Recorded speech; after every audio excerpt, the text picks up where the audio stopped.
قرآن مجید کی ایسی آیہ کریمہ کو سرنام کلام و بیان قرار دیا جس میں قرآن خود قرآن کا تعارف پیش کر رہا ہے. قرآن مجید خود قرآن مجید کی تعریف بیان کر رہا ہے.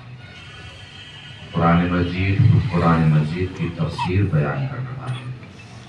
قرآن مجید خود قرآن مجید کی توضیح بیان کر رہا ہے. قرآن مجید وہ عظیم کتاب ہے جسے اللہ نے لوگوں کے لیے اپنے حبیب کے ذریعے دنیا میں بھیجا ہے اور دنیا میں نازل فرمایا ہے. ہدایت کے منشور نوع بشری کے لیے زندگی گزارنے کا طریقہ اور سلیقہ یہ قرآن مجید ہمیں سکھاتا ہے. قرآن مجید بڑا باعظمت ہے، بڑا بافضیلت ہے، بڑا صاحب مرتبت ہے، بڑی رتبوں والی کتاب ہے، بڑی عظمتوں والی کتاب ہے، بڑی بلند و بالا کتاب ہے. سوچنے کی بات یہ ہے کہ جب کتاب اتنی بڑی ہے تو وہ شخص کتنا بڑا ہوگا جس کے دل پہ یہ کتاب نازل ہوئی. وہ انسان کتنا عظیم ہوگا جس کے دل پہ یہ قرآن مجید اترا ہے. یہ قرآن مجید جس کے تعارف میں خدا ارشاد فرما رہا ہے، بسم اللہ الرحمن الرحیم، لو انزلنا هذا القرآن على جبل لرأيته خاشعا متصدعا من خشیۃ اللہ. اگر اس قرآن کو ہم پہاڑ پہ نازل کرتے تو تم دیکھتے غضب الہی کی وجہ سے پہاڑ ریزہ ریزہ ہو جاتا، پہاڑ ٹکڑے ٹکڑے ہو جاتا، پہاڑ پھٹ جاتا. یعنی قرآن اتنا عظیم ہے کہ اس کے وزن کو پہاڑ بھی برداشت نہیں کر سکتا ہے. کتنا عظیم ہے قرآن کہ وزن قرآن کو پہاڑ بھی برداشت نہیں کر سکتا. کتنا وزن قرآن تو سوچیں وہ دل کتنا مضبوط ہوگا جس پہ اللہ نے اس قرآن مجید کو نازل فرمایا ہے. اپنے حبیب کا دل اللہ نے کتنا مضبوط بنایا ہے کہ جس قرآن کا وزن پہاڑ برداشت نہیں کر سکتا اس قرآن مجید کا وزن رسول کا دل برداشت کر لیتا ہے. اور پیغام یہ دینا ہے مجھے، جس کا دل اتنا مضبوط ہو اس کا دماغ اتنا کمزور نہیں ہو سکتا کہ اسے عصیان ہو جائے. ایک صلوات پڑھیں بالکل کے اس کا دل اتنا مضبوط ہو اس رسول کا دماغ کمزور نہیں ہو سکتا. پوری امت مسلمہ چاہے جس فرقے سے کسی بھی مسلمان کا تعلق ہو، رسول کے سلسلے میں سب ایک ہے. رسول سے سب کو محبت ہے، محبت ہونی بھی چاہیے. اگر رسول ہی سے محبت نہیں ہے تو مسلمان کس بات کا ہے؟ رسول سے عشق ہونا چاہیے، رسول سے پیار ہونا چاہیے، رسول سے محبت ہونی چاہیے، رسول سے الفت ہونی چاہیے، رسول کی فضیلت سمجھنی چاہیے، رسول کی فضیلت سننی چاہیے، رسول کی فضیلت بیان کرنا چاہیے، رسول کو ماننا چاہیے. مگر رسول کو اپنے دماغ سے نہیں ماننا چاہیے، اللہ کے فرمان سے ماننا چاہیے. جیسے اللہ منوانا چاہتا ہے رسول کو ویسے ماننا ہے. چلتے ہیں قرآن مجید کی طرف. قرآن مجید کی عظمت سمجھیں تاکہ اس کی عظمت سمجھ میں آئے جس کے دل پہ قرآن نازل ہوا ہے. قرآن مجید کی فضیلت سمجھیں تاکہ اس کی فضیلت سمجھ میں آئے جس کے دل پہ قرآن نازل ہوا ہے. قرآن مجید کی بلندی سمجھیں تاکہ اس کی بلندی سمجھ میں آئے جس کے دل پہ قرآن مجید نازل ہوا ہے. قرآن مجید کی کیا فضیلت ہے، کیا رتبہ ہے، کیا مرتبہ ہے، کتنا عظیم ہے قرآن، کتنا اعظم ہے قرآن، کتنا اکبر ہے قرآن، کتنا بڑا ہے قرآن، کتنا بلند و بالا ہے قرآن. چلتے ہیں قرآن مجید کی طرف. کیوں قرآن کی عظمت سمجھنی ہے؟ تاکہ اس کی عظمت تک پہنچیں جس کے دل پہ قرآن نازل ہوا ہے. اس رسول کی بلندی تک پہنچیں جس رسول کے دل پہ قرآن مجید نازل ہوا ہے. ارشاد ہو رہا ہے، بسم اللہ الرحمن الرحیم، مسلسل آیات مجیدہ ہیں، آیات کی روشنی میں قرآن مجید کی عظمت تک پہنچے، پھر قرآن مجید کی عظمت کے ذریعے اس رسول تک پہنچے جس کے دل پہ اللہ نے قرآن مجید نازل فرمایا ہے۔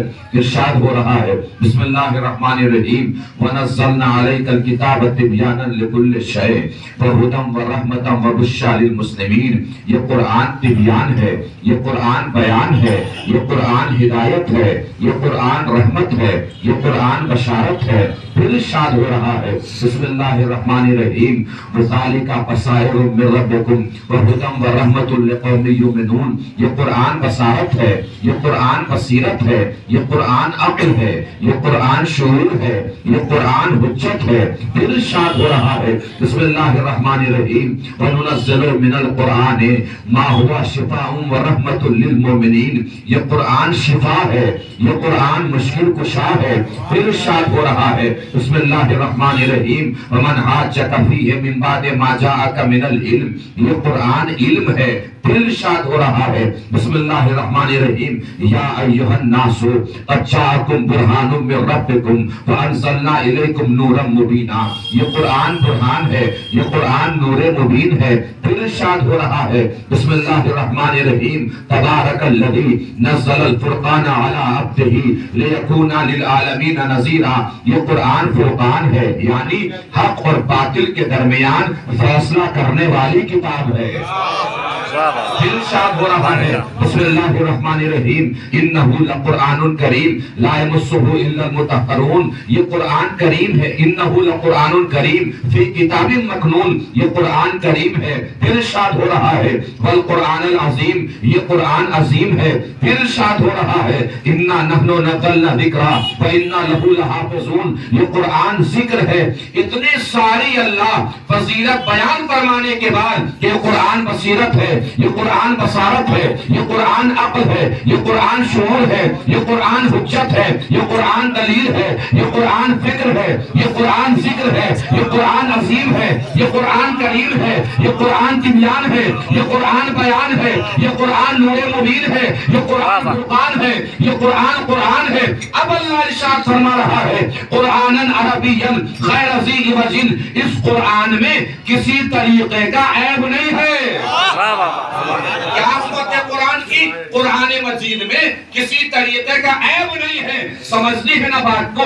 آپ مسلمان ہیں، عالم اسلام سے آپ کا تعلق ہے، رسول کا کلمہ پڑھتے ہیں تو رسول کی عظمت پہچانیے، رسول کی فضیلت سمجھیے۔ قرآن مجید کے بارے میں اللہ نے ارشاد فرمایا یہ قرآن قرآن ہے، یہ قرآن فرقان ہے، یہ قرآن تبیان ہے، یہ قرآن بیان ہے، یہ قرآن فکر ہے، یہ قرآن ذکر ہے، یہ قرآن علم ہے، یہ قرآن نور ہے، یہ قرآن عظیم ہے، یہ قرآن کریم ہے، یہ قرآن کبیر ہے، یہ قرآن ذکر ہے۔ اب اللہ ارشاد فرما رہا ہے قرآنًا عربیًا غیر ذی عوج۔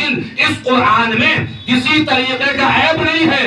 ایمانداری سے بتائیے معاذ اللہ ثم معاذ اللہ ثم معاذ اللہ میں ممبر پر آؤں اور قرآن میں کسی طریقے کا عیب نکالنا شروع کروں، آپ میں سے کوئی برداشت کر سکتا ہے؟ ممبر سے کھینچ نہیں لے گا اگر قرآن میں عیب نکالوں گا۔ کیا کہیں گے آپ؟ کافر ہو گیا، مسلمان نہیں رہا۔ یہی بات تو ہمیں سمجھ میں نہیں آتی، جب قرآن میں عیب نکالنے والا مسلمان نہیں رہتا تو جس کے دل پہ قرآن نازل ہوا اس میں عیب نکالنے والا بے شک بے شک سبحان اللہ۔ ایک سلام پڑھیں اللہم صلی علی محمد وآل محمد۔ قرآن ہی میں عیب نکالنے والا مسلمان نہیں رہتا تو جس کے دل پہ قرآن نازل ہوا اس میں عیب نکالنے والا کیسے مسلمان ہو سکتا ہے اور کیسے مسلمان رہ سکتا ہے؟ رسول کو ماننا ہے، رسول کو تسلیم کرنا ہے، اور صرف رسول کو نہیں ماننا ہے، رسول کی بھی ماننی ہے، رسول کو بھی ماننا ہے، رسول کی بھی ماننی ہے۔ یہ قرآن کی عظمت، قرآن کی زبانی۔ اب سنیے قرآن کی عظمت اس کی زبانی جس کے دل پہ قرآن نازل ہوا ہے۔ رمضان قریب آ رہے ہیں، کسی بھی فرقے سے تعلق ہو کسی بھی مسجد کا، ہر مسجد سے پیغام عام کیا جاتا ہے قرآن کو یاد کیجئے، قرآن کو یاد کیجئے، قرآن کو یاد کیجئے۔ کیوں یاد کیجئے؟ اس لیے کہ رسول نے فرمایا ہے جو قرآن یاد کر کے سنائے اس کی 7 پشتیں جہنم میں نہیں جاتی۔ مجھے نہ گھوریے، میں نے نہیں سنایا ہے، رسول نے سنایا ہے۔ جو قرآن یاد کر کے سنائے اس کی 7 پشتیں جہنم نہیں جاتی۔ پشت مطلب نہ اس کا باپ جہنم جائے گا، نہ اس کا دادا جہنم جائے گا، نہ اس کا پردادا جہنم جائے گا۔ اس کے آگے کے رشتوں کا حساب آپ خود لگاتے رہیے، کس کے ہاں کیا بولتے ہیں۔ جو قرآن یاد کر کے سنائے، رسول نے فرمایا، اس رسول نے جس کے دل پہ قرآن نازل ہوا ہے، کیا فرمایا ہے؟ جو قرآن یاد کر کے سنائے اس کا باپ جہنم نہیں جائے گا۔ جو قرآن یاد کر کے سنائے اس کا باپ جہنم نہیں جائے گا۔ رسول کو بھی ماننا ہے، رسول کی بھی ماننی ہے۔ رسول نے بتایا جو قرآن یاد کر کے سنائے اس کا باپ جہنم نہیں جائے گا۔ ہم یہی تو دنیا کو بتانے کی کوشش کرتے ہیں کہ یہ قرآن کی عظمت سمجھیں۔ جو قرآن یاد کر کے سنائے جب اس کا باپ جہنم نہیں جائے گا تو وہ باپ کتنا عظیم ہوگا جس کا بیٹا پیدا ہوتے ہی توریت بھی سنائے، زبور بھی سنائے، انجیل بھی سنائے۔ ایک صلوات پڑھیں مل جل کے صلی علی محمد وآل محمد۔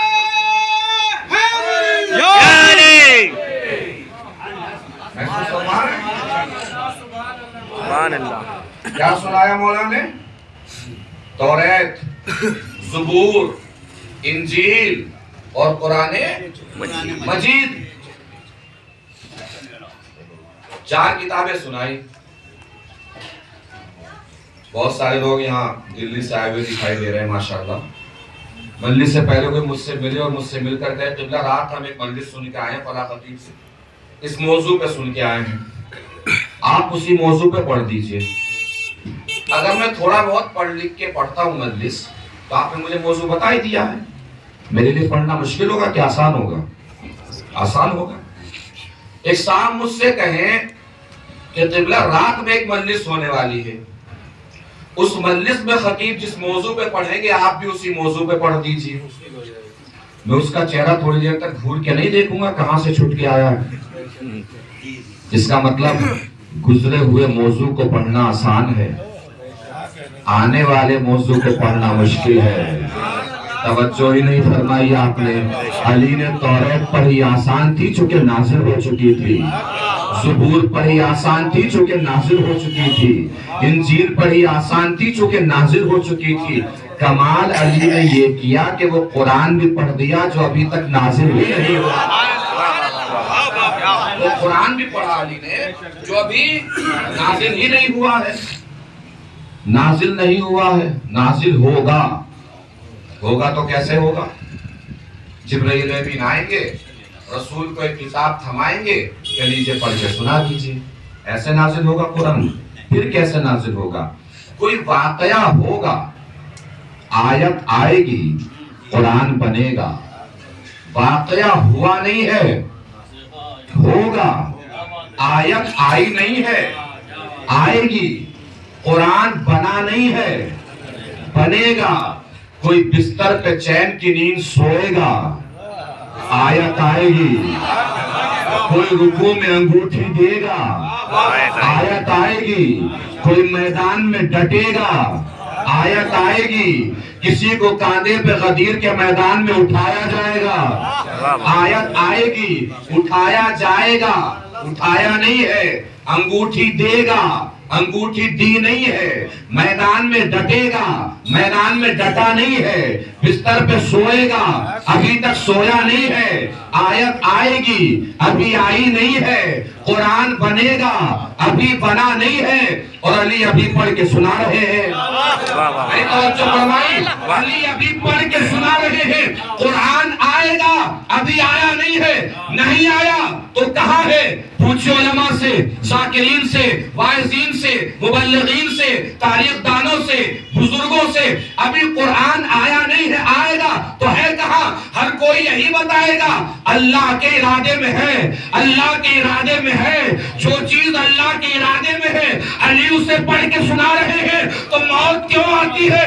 علی کے فضائل سنتے ہوئے، علی کے فضائل پڑھتے ہوئے کھل کے بولو نا، جہاں جہاں خدا دیکھ رہا تھا وہاں وہاں دیکھ رہا تھا۔ صلوات پڑھیں مل کے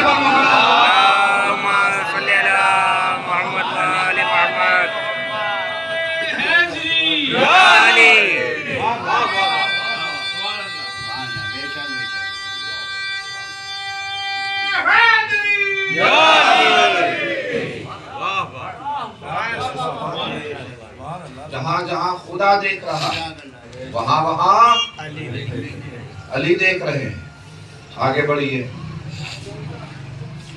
ایک اور حدیث سن لیجئے۔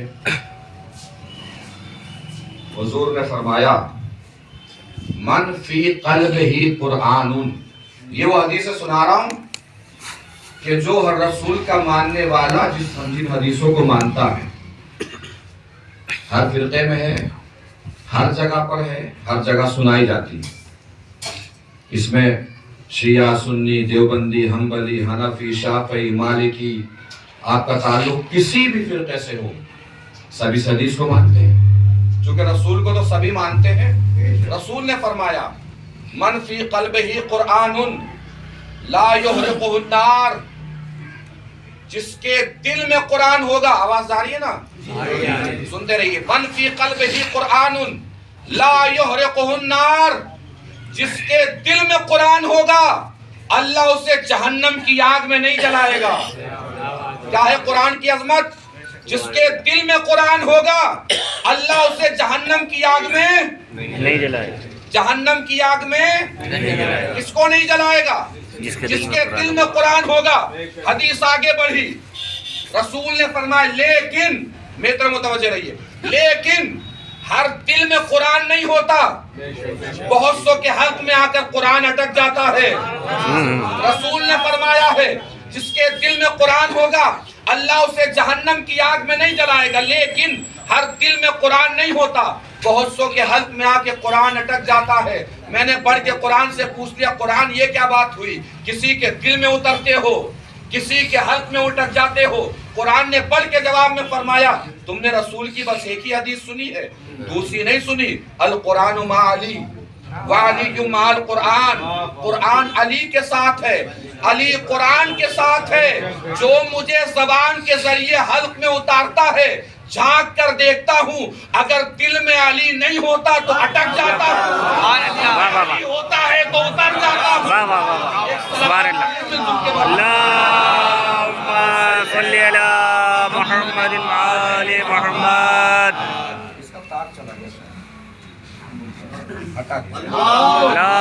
اللہم صلی علی محمد وآل محمد، اللہم صلی علی محمد وآل محمد۔ اتنا عظیم بنایا ہے اللہ نے قرآن کو، اور پھر سوچئے جب قرآن کو اتنا عظیم المرتبت پروردگار نے بنایا ہے تو وہ رسول کتنا عظیم المرتبت ہے جس کے دل پہ اللہ نے اپنی کتاب نازل فرمائی ہے۔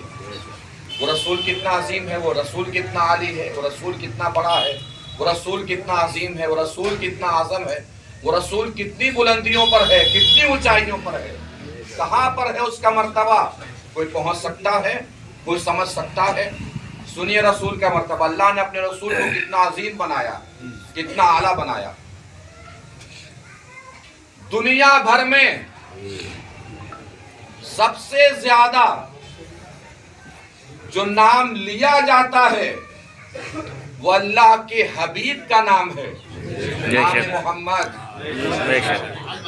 دنیا بھر میں سب سے زیادہ کون سا نام لیا جاتا ہے؟ محمد۔ اس لیے کہ یہ تحقیق ہے کہ دنیا بھر میں ہر وقت اذان کہیں نہ کہیں ہوتی رہتی ہے، ہر وقت اذان ہوتی رہتی کہیں نہ کہیں ہوتی رہتی ہے. اذان، اب میں جغرافیہ کا اسٹوڈنٹ تو نہیں ہوں، تو آپ جغرافیہ کے اعتبار سے نہ دیکھیے گا، بس نام لیے جا رہا ہوں، آپ اسے دیکھتے رہیے گا. اذان ہر وقت کہیں نہ کہیں ہوتی رہتی ہے. ہندوستان میں ختم، پاکستان میں شروع، پاکستان میں ختم، بنگلہ دیش میں شروع، بنگلہ دیش میں ختم، ایران میں شروع، ایران میں ختم، عراق میں شروع، عراق میں ختم، انگلینڈ میں شروع، انگلینڈ میں ختم، امریکہ میں شروع، دیوبندی کی ختم، حنفی کی شروع، حنفی کی ختم، مالکی کی شروع، مالکی کی ختم، بریلوی کی شروع، بریلوی کی ختم، سنی کی شروع، سنی کی ختم، شیعہ کی شروع. ہر وقت کہیں نہ کہیں اذان ہوتی رہتی ہے، ہر وقت کہیں نہ کہیں اذان ہوتی رہتی ہے. اس کا مطلب ساری دنیا میں سب سے زیادہ جو نام لیا جاتا ہے وہ کون سا نام ہے؟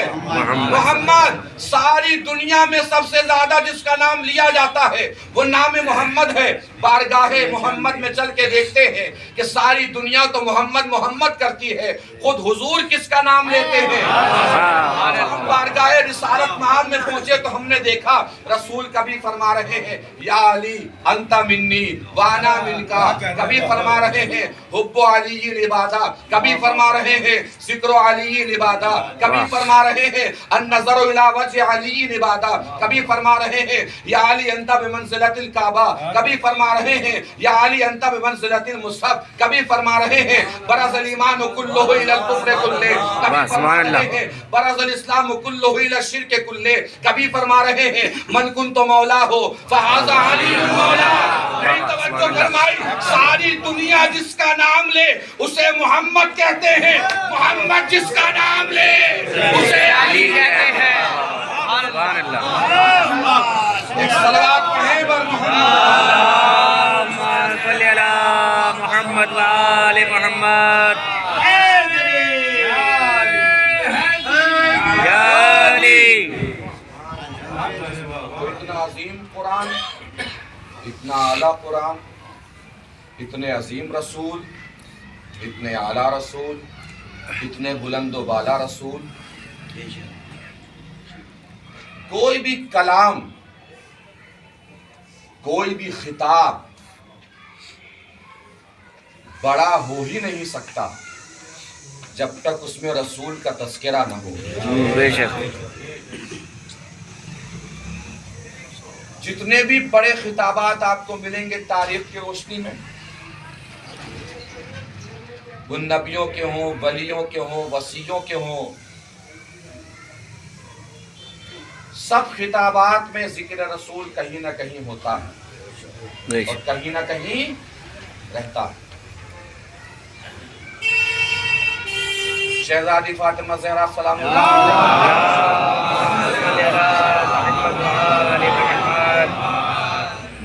جو خطبہ دیا ہے دربار میں جا کے، بہت طویل خطبہ ہے. شہزادی تو رسول کی بیٹی تھی. شہزادی فاطمہ زہرا سلام اللہ علیہا نے بھی اپنے بابا کا تذکرہ فرمایا. پہلے شہزادی نے توحید بیان فرمائی، اس کے بعد تذکرہ فرمایا اپنے بابا کا، اپنے بابا رسول کا. کیسے تذکرہ فرمایا؟ شہزادی نے فرمایا واشہد ان ابی محمد عبدہ ورسولہ، میں گواہی دیتی ہوں کہ میرا باپ محمد اللہ کا رسول ہے. سماہ قبل ان استبلغ، رسول کی عظمت کیسے بیان کی شہزادی نے؟ جن کو پیدا کرنے سے پہلے اللہ نے ان کا نام رکھ دیا، پیدا بعد میں کیا، نام پہلے رکھا. واصطفاہ قبل ان ابتعثہ، مبعوث کرنے سے پہلے جن کو مصطفیٰ بنایا، پیدا بعد میں کیا، نام پہلے رکھا، مبعوث بعد میں کیا، مصطفیٰ پہلے بنایا.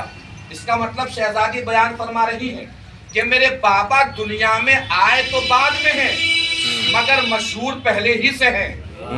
جانتے میرے بابا کو دنیا والے پہلے ہی سے ہیں. اور یہی بات قرآن نے بھی بیان فرمائی ہے. بسم اللہ الرحمن الرحیم. وَإِذْ أَخَذَ اللَّهُ مِيثَاقَ النَّبِيِّينَ لَمَا آتَيْتُكُم مِّن كِتَابٍ وَحِكْمَةٍ ثُمَّ جَاءَكُمْ رَسُولٌ مُصَدِّقٌ لِّمَا مَعَكُمْ لَتُؤْمِنُنَّ بِهِ. ہم نے ہر نبی کو بتا دیا تھا کہ تمہارے بعد ایک نبی آئے گا. ہر نبی کو کیا بتایا؟ تمہارے بعد ایک نبی آئے گا. جب وہ نبی آئے تو تمہاری ذمہ داری کیا ہے؟ لَتُؤْمِنُنَّ بِهِ، اس نبی پر ایمان لے کر آنا. یعنی ہر نبی کی کیا ذمہ داری ہے؟ آخری نبی پر ایمان لائے. آدم کی ذمہ داری ایمان لائے، نوح کی ذمہ داری ایمان لائے، ابراہیم کی ذمہ داری ایمان لائے، اسماعیل کی ذمہ داری ایمان لائے. جو ایمان لاتا ہے اس کو شریعت کی اصطلاح میں مومن کہا جاتا ہے. کیا کہا جاتا ہے؟ مومن. جو ایمان لاتا ہے اس کو کیا بولتے ہیں؟ مومن بولتے ہیں. اس کا مطلب ہر نبی آخری نبی کا مومن ہے. آدم بھی نبی کے مومن، نوح بھی نبی کے مومن، ابراہیم بھی نبی کے مومن، اسماعیل بھی نبی کے مومن. اور نبی اور مومن میں رشتہ کیا ہوتا ہے؟ قرآن نے پھر آواز دی، النبی اولا بالمؤمنین من انفسہم. نبی مومنوں کا مولا ہوتا ہے. نبی کیا ہوتا ہے؟ مومنوں کا مولا. کیا ہوتا ہے نبی؟ مومنوں کا مولا. مولا ہوتا ہے. اس کا مطلب آدم کے مولا بھی ہمارے نبی، نوح کے مولا ہمارے نبی، ابراہیم کے مولا ہمارے نبی، اسماعیل کے مولا ہمارے نبی، اسحاق کے مولا ہمارے نبی، یوسف کے مولا ہمارے نبی، یعقوب کے مولا ہمارے نبی. توجہ ہی نہیں فرمائی آپ نے. آدم سے لے کے حضرت عیسیٰ تک 1,23,999 نبیوں کے مولا ہے ہمارے نبی. 1,23,999 نبیوں کے مولا ہے ہمارے نبی. سوچو اس دن کیا ہوا ہوگا جب نبی نے کہا ہوگا جس کا میں علی مولا. سبحان اللہ. سبحان اللہ.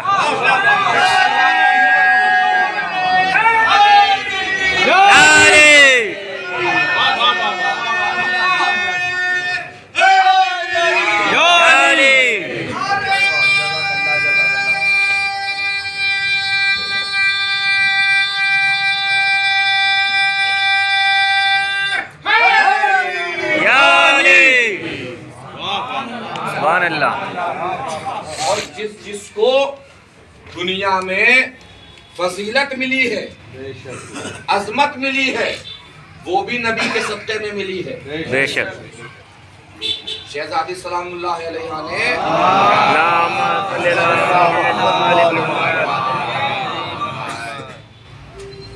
آگے جو مولا علی کی تعریف فرمائی ہے وہ بھی نبی کے فضائل کے ذیل میں فرمائی ہے.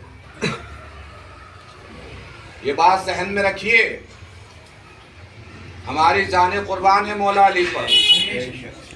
ہم علی کو مانتے ہیں اور بہت بلندی پہ جا کے مانتے ہیں، بہت اونچا مانتے ہیں، بہت افضل مانتے ہیں، بہت اعلیٰ مانتے ہیں، مگر نبی کو علی کا مولا مانتے ہیں. ہمارا مولا علی ہے، علی کا مولا نبی ہے. یعنی نبی علی کا بھی مولا ہے، ہمارا بھی مولا ہے. بے شک. کتنی عظمت ہے مولا کائنات کی. لیکن شہزادی فاطمہ نے جب عظمت بیان فرمائی ہے تو اپنے بابا کی فضیلتوں کے ذیل میں بیان فرمائی ہے. کس طریقے سے بیان فرمائی ہے؟ شہزادی فاطمہ نے خطاب کرتے ہوئے فرمایا ہے کہ جو تمہیں عزتیں ملی ہیں یہ سب میرے بابا کی وجہ سے ملی ہیں. تمہارا عالم کیا تھا ورنہ؟ عرب کے لوگوں کا عالم کیا تھا رسول کے آنے سے پہلے؟ شہزادی فاطمہ نے بیان فرمایا ہے گندی نالیوں کا پانی پیتے تھے تم، گندگیوں سے اٹھا اٹھا کے کھانے کھاتے تھے تم. کوئی بھی آتا تھا تمہیں کچل کے چلا جاتا تھا. یہ سب جو عزتیں ملی ہیں نا تمہیں، یہ سب میرے بابا کی وجہ سے ملی ہے. حالانکہ ان عزتوں کو دلانے کی کوشش میں کافر چاروں طرف سے میرے بابا کو گھیر لیتے تھے. اس وقت میدان میں کوئی ہوتا تو تھا نہیں. اس وقت صرف کون ہوتا تھا؟ میرا شوہر علی ہوتا. میرے بابا کو، میرے بابا نے جو تمہیں عزتیں دلائی ہیں ان عزتوں کو دلانے کی کوشش میں کیا ہوتا تھا؟ سب لوگ چلے جاتے تھے، صرف میرا شوہر علی بستا تھا. اب یہاں پہ شہزادی فاطمہ نے اپنے شوہر یعنی مولا کائنات کی شجاعت بیان فرمائی ہے. توجہ دیجیے گا عزیز و آخری پر تک. مولا علی کی شجاعت ہم نے سنی ہے، ذاکروں سے سنی ہے، خطیبوں سے سنی ہے، شاعروں سے سنی ہے. آج میں علی کی شجاعت آپ کو شہزادی فاطمہ کی زبانی سنا رہا ہوں. پہنچ جائے بات. پوری طاقت سے پڑھوں گا جتنی طاقت ہوگی. مائک تو ہے نہیں, آپ بھی دیکھ رہے ہیں. اب جتنی آپ میں طاقت ہو اتنی طاقت سے جواب دے دیجئے گا. توجہ دیجئے گا عزیزو. شہزادی فاطمہ نے جو مولا کائنات کی شجاعت بیان فرمائی ہے, نزاکت دیکھیے گا شہزادی فاطمہ کے خطاب کی, بلندی دیکھیے گا شہزادی فاطمہ کے خطاب کی. کیا فرما رہی شہزادی فاطمہ؟ جو عزتیں تمہیں ملی ہے نا, ان عزتوں کو دلانے کے لیے رسول جب میدان میں اترتے تھے, میرا بابا جب میدان میں اترتا تھا, کافر چاروں طرف سے میرے بابا کو گھیر لیتے تھے. اس وقت جانتے ہو میرا بابا کیا کرتا تھا؟ توجہ. قذف اخاہ فی لہواتها. اس وقت میرا بابا میرے شوہر علی کو کافروں کے حلق میں اتار دیتا تھا, اور میرا شوہر علی کافروں کے حلق سے اس وقت تک باہر نہیں آتا تھا جب تک حلق کی رگوں سے لا الہ الا اللہ.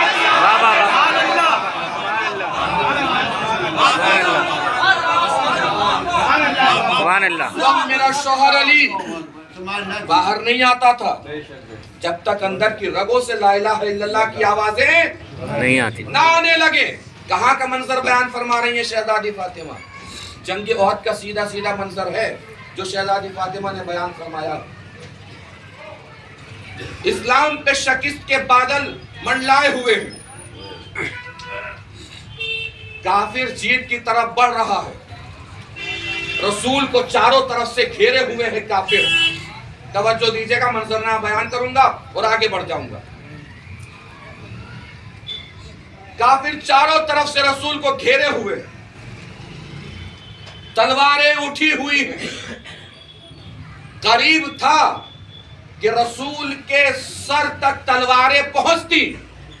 اسی درمیان میدان کی نگاہوں نے دیکھا کہ ایک بادل سا گرجا, بجلی سی چمکی, اور علی تلوار لیے ہوئے نبی اور کافروں کے درمیان سے گزرے. علی کا درمیان سے گزرنا تھا, سارے کافر گزر گئے. علی کا درمیان سے گزرنا تھا, سارے کافر گزر گئے. علی کی تلوار چلنا شروع ہوئی, بدن کٹنے شروع ہوئے. کسی کا سر گیا, کسی کا سینہ گیا, کسی کے بازو گئے. جو تصویر گھوڑوں پہ بگڑ رہی تھی, علی وہ تصویر زمین پہ بنا رہے تھے. علی چاروں طرف رسول کے چکر لگا رہے ہیں. لگ رہا تھا جیسے مسجد امامت کعبہ نبوت کا طواف کر رہی تھی. اسی درمیان میدان میں کسی نابکار نے آواز بلند کی, معاذ اللہ قد قتل محمد, محمد قتل کر دیے گئے, محمد قتل کر دیے گئے. جو بچے کھچے لوگ تھے انہوں نے بھی میدان سے بھاگنا شروع کیا, یہ سوچ کر جب ہمارا نبی ہی قتل کر دیا گیا ہے تو ہم رک کے کیا کریں. یہی نبی نے پوچھا بعد میں علی سے کہ تم لوگ بھاگ کیوں گئے تھے؟ انہوں نے پلٹ کے کہا یا نبی اللہ اس لیے بھاگے تھے کہ جب آپ ہی نہیں بچے تو ہم میدان میں رک کے کیا کریں. نبی علی کی طرف پلٹے, یا علی جب سب بھاگ گئے تھے تم کیوں نہیں بھاگے؟ علی نے فرمایا یا نبی اللہ یہ سوچ کے نہیں بھاگا کہ جب آپ ہی نہ بچے تو علی ہی بچ کے کیا کرے. سبحان اللہ. جب آپ ہی نہیں رہے تو علی ہی رہ کے کیا کرے. جب آپ ہی قتل ہو گئے علی ہی زندہ رہ کے کیا کرے. علی چاروں طرف نبی کے طواف کر رہے ہیں. اسی درمیان کسی کی آواز بلند ہوئی کہ معاذ اللہ محمد قتل کر دیے گئے, محمد قتل کر دیے گئے. لوگوں نے بھاگنا شروع کیا. علی ایک ہاتھ سے تلوار چلا رہے ہیں, ایک ہاتھ پہ علی نے نبی کو اٹھا لیا. کہاں بھاگے جا رہے ہو؟ ہاذا محمد, ہاذا محمد, ہاذا محمد. یہ محمد ہے, یہ محمد ہے, یہ محمد ہے. اللہ کو علی کی یادہ اتنی پسند آئی کہ آواز کبری آئی, اے میرے رسول. اس نے ایک ہاتھ پہ اٹھا کے کہا ہاذا محمد, تو دونوں ہاتھوں پہ اٹھا کے من کنت مولا. سبحان اللہ. اللہم صلی علی